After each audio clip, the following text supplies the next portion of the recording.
Hey guys, welcome to my mini vlog. మా mummy ఉన్న చీరలంతా ఏం పీకి పందిరేసింది అనుకున్నారా? ఏం లేదు గాయస్, శ్రావణ మాసం వస్తుంది కాబట్టి ఇంకా మేము నాన్ వెజ్ తినం. ఇంకా వినాయక చవితి అయిపోయేంత వరకు మా మమ్మీ గుర్తు చేసుకుంది 20 సంవత్సరాల నాటి జ్ఞాపకం చీర గురించి చెప్తుంది. మీరు కూడా చూడండి. బీరువాది ఓపెన్ చేసింటే మా మమ్మీకి 20 సంవత్సరాల కింద ఉండే చీర అంటే పెళ్ళప్పుడు చీర కనిపించింది. అదే చూసుకుంటూ కూర్చొని అడుగుదాం ఆ చీర గురించి. ఈ చీర చూడండి, బాగుంది. ఈ మధ్య బాగా ట్రెండ్ అవుతున్నాయి ఈ సారీస్. మీరు కూడా చూస్తారని వీడియో తీస్తున్నా. మా మమ్మీ ఇవి పాత మోడల్ అంటారు కదా ఈ సారీస్ అంతా. అప్పుడు చీరలకి ఇప్పుడు చీరలకి తేడా ఏమంటే ఓల్డ్ ఈజ్ గోల్డ్ అంటారు కదా.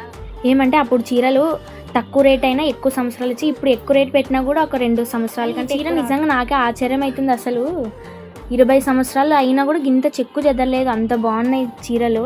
మా మమ్మీ బీరువా ఓపెన్ చేసింటే ఎందుకో గుర్తొచ్చిందంట పెళ్లి చీరని, అందుకే వీడియో తీయంటే వీడియో తీసిన. సబ్స్క్రైబ్ చేసుకోండి ప్లీజ్, ఎందుకంటే మేము ఇప్పుడే యూట్యూబ్ ఛానల్ కొత్తగా స్టార్ట్ చేసినాము. మీకు నచ్చితే లైక్ చేయండి, సపోర్ట్ చేస్తారు అనుకుంటున్నాను. Please subscribe.